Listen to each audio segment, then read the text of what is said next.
یعنی کوئی ایسا قابو میں نہیں آ جاتا جن کے جادوگر جو بولے گا جن وہ کرنا شروع کر دے گا, ایسا نہیں ہوتا. کئی دفعہ جن قابو میں نہیں آتا, اور بعض دفعہ وہ قابو میں تو ویسے بھی نہیں آتا لیکن میسج پر عمل کر لیتا ہے اور پھر وہ جن اس کو پریشان کرتے ہیں. تو ایسا بھی نہیں ہوتا کہ جس پہ چاہیں جن بھیجیں وہ چلے بھی جائیں. بعض دفعہ جادو, اکثر تو جادو اثر نہیں کرتا ہے. یعنی ایسا نہیں ہے کہ جادوگر کسی کو بھی پریشان کرنا چاہے تو جن بھیج کے پریشان کر دے, ایسا نہیں ہے. بلکہ جنات بھی دیکھتے ہیں کہ بھیج کس پہ رہا ہے ہمیں. تو بعض دفعہ وہ ایسی شخصیت ہوتی ہے جنات واپس ہٹ جاتے ہیں, یا وہ سامنے والے کا کانفیڈنس, اللہ پہ توکل, اعتماد اتنا ہوتا ہے جنات جاتے ہی نہیں, وہ ڈرتے ہیں. یاد رکھیں جو رسول اللہ صلی اللہ علیہ وسلم پہ جادو کے اثرات ہو گئے نا, یہ لوگ اس کو بڑا کیش کراتے ہیں کہ یار جب نبی پہ ہو گیا تو ہم پہ کیوں نہیں ہو سکتا. خوب اچھی طرح سمجھ لیں, نبی صلی اللہ علیہ وسلم پہ جادو کا اثر اس لیے ہوا تھا کہ یہودی آپ کو جادوگر کہتے تھے, تو اللہ نے اس الزام کو آپ سے دور کرنے کے لیے آپ پہ جادو کا اثر ہونے دیا. ورنہ جادو کا اثر آسان نہیں ہے, علماء پہ جادو کرنا آسان نہیں ہے, مشہور شخصیتوں پہ جادو کرنا آسان نہیں ہے. نبی پہ اس لیے اثر ہوا تھا, اور وہ بھی تھوڑا سا ہوا تھا, جتنا کیا تھا اتنا ہوا بھی نہیں تھا. اس لیے ہو گیا تھا تاکہ نبی صلی اللہ علیہ وسلم کو جادوگر کا تانا کم از کم ختم ہو جائے. ورنہ اگر جادو نہیں ہوتا نا تو لوگ کہتے ہیں یہ جادوگر ہیں, انہوں نے جادو کا توڑ کر لیا ہے. تو اللہ نے ہونے دیا کہ دیکھو یقین کر لو کہ یہ جادوگر نہیں ہے, ورنہ ان پہ تو اثر ہوتا ہی نہیں, کیونکہ جادوگر تو خود توڑ کر لیتا ہے اس کا. ورنہ جادو کرنا اتنا آسان نہیں ہے. جو لوگ کہتے ہیں نا اتنا آسان ہے, میں کہتا ہوں حضرت ابوبکر پہ کیوں نہیں ہوا جادو, حضرت عمر پہ کیوں نہیں ہوا. یہودیوں کی دشمنی تو صرف نبی صلی اللہ علیہ وسلم سے تھوڑی تھی, حضرت عمر سے تو بڑی دشمنی تھی, وہ تو پوری خلافت قائم کی انہوں نے. حضرت علی پہ کیوں نہیں ہو گیا, حضرت عثمان پہ کیوں نہیں ہو گیا, اور آج کیوں نہیں ہو جاتا. آج جے you I P T I کا پڈا چل رہا ہے, تو وہ جے یو آئی والے 2-4 جادوگر عمران خان پہ, جنات عمران خان پہ کیوں نہیں چھوڑ دیتے, پی ٹی آئی والے 2-4 جادوگر مولانا فضل الرحمان پہ کیوں نہیں چھوڑ دیتے, کچھ بھی نہیں ہوتا. تو اتنا زیادہ جادوگروں سے ڈرا نہ کریں. قرآن مجید کے صاف الفاظ ہیں کہ وَأَنَّهُ كَانَ رِجَالٌ مِّنَ الْإِنسِ يَعُوذُونَ بِرِجَالٍ مِّنَ الْجِنِّ فَزَادُوهُمْ رَهَقًا, کہ جنات, سورہ جن میں یہ آیت ہے کہ جنات نے کہا کہ بہت سے انسان ہم سے ڈرتے تھے جس سے ہماری سرکشی بڑھ گئی.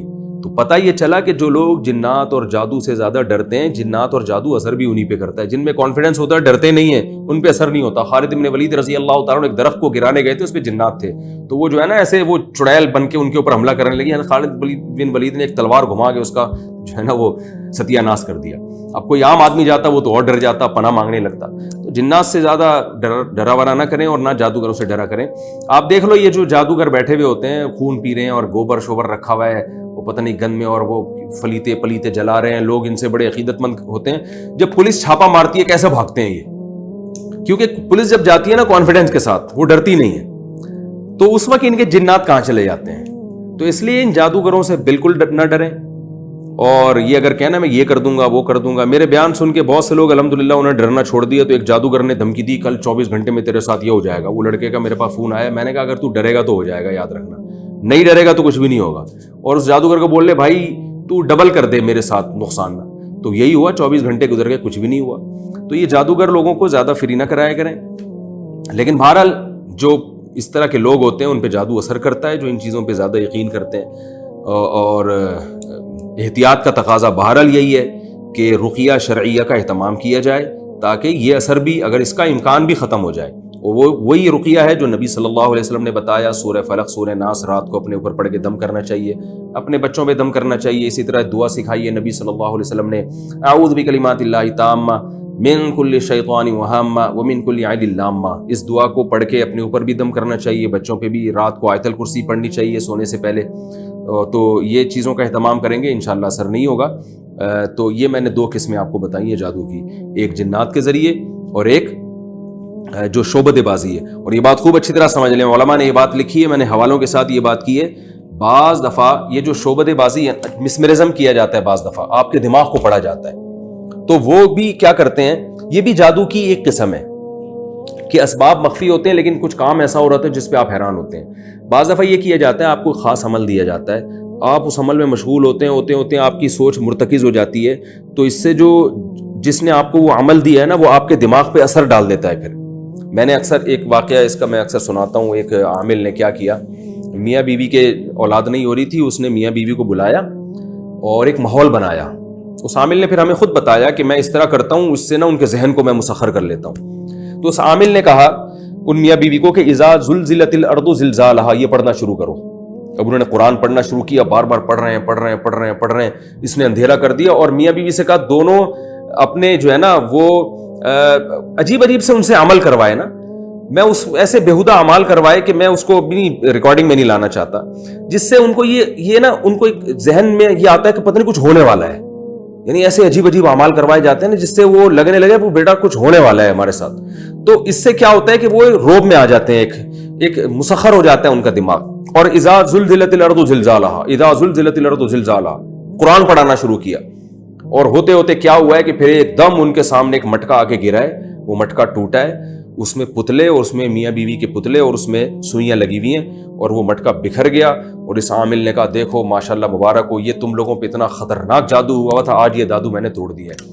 اس عامل نے ہمیں خود بتایا کہ نہ کوئی مٹکا آ کے گرا, نہ کوئی سوئیاں تھیں, میں نے ان کے دماغ کو مسخر کر لیا تھا. اب جو تصور میں ان کے دماغ میں ڈالوں گا وہ تصور آئے گا.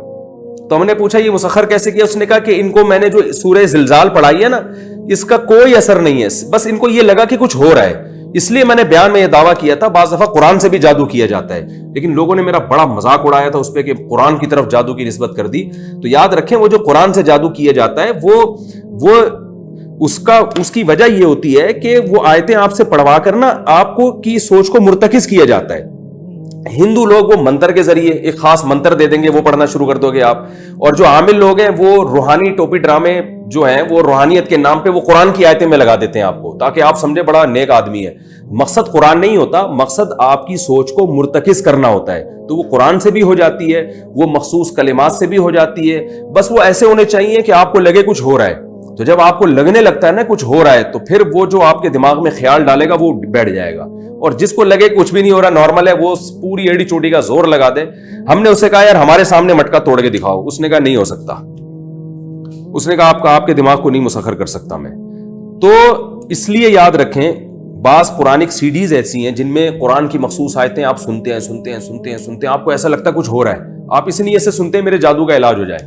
تو سنتے آپ کی سوچ مرتکز ہوتی ہے. ایک گھنٹہ جب مخصوص قاریوں کی آواز میں آپ سنتے ہیں تو بعض دفعہ آپ کو الٹیاں لگ جاتی ہیں, طبیعت خراب ہو جاتی ہے وقتی طور پر. اس سے آپ سمجھتے ہو میرے جادو کا علاج ہو رہا ہے, حالانکہ وہ علاج نہیں ہو رہا ہوتا, آپ پہ جادو ہو رہا ہوتا ہے. جادو کا مطلب آپ کی یعنی الٹیاں ہو رہی ہیں لیکن آپ کو اس کا سبب معلوم نہیں ہوتا. وہ سبب یہی ہوتا ہے کہ آپ کی نیت بھی ہے کہ جادو کا علاج ہو.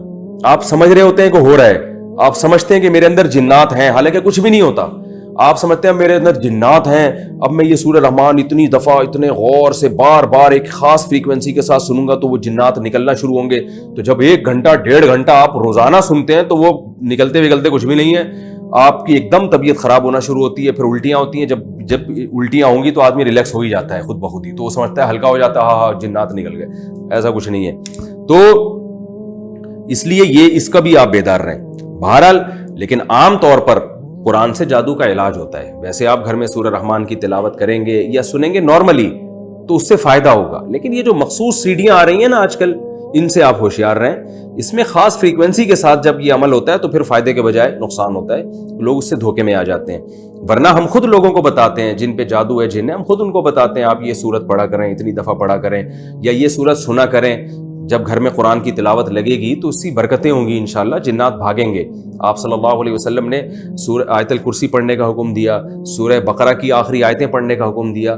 بلکہ ہم تو غیر مسلموں کو بھی بتاتے ہیں, جب وہ آتے ہیں نا کہ جن ہے جادو ہے تو ہم ان کو بھی بتاتے ہیں سورہ رحمان پڑھو یا سنو, تو ان کو بھی فائدہ ہوتا ہے. لیکن میں نے بتایا کہ کس صورت میں فائدہ ہوتا ہے, کس صورت میں فائدے کے بجائے نقصان ہوتا ہے, دونوں میں فرق کرنا ضروری ہے. تو یہ ہے جادو کی کچھ میں نے آپ کے سامنے تفصیل بیان کی ہے. اور ویسے آپ رقیہ کا اہتمام کریں گے انشاءاللہ یہ جادو وادو نہیں ہوگا. پھر بھی اگر کسی پر ہو گیا ہے تو قریب میں مولوی صاحب کے پاس جائے, بولے مولوی صاحب مجھ پہ آپ دم کر دیا کریں, سورہ آیت الکرسی پڑھ کے یا مختلف صورتوں سے وہ دم کریں گے, انشاءاللہ فائدہ ہوگا. یا کوئی اچھے آدمی ہیں جو واقعی نیک آدمی ہوں اور لوگوں کو الو نہ بناتے ہوں, تو ان سے جا کے بھی علاج کرا سکتے ہیں, فائدہ ہوتا ہے. لیکن میں نے بتایا اس فیلڈ میں فراڈی بہت ہیں, ایسا نہ ہو کہ کچھ بھی نہ ہو اور وقتی فائدہ ہو اور آپ اور الجھتے چلے جائیں.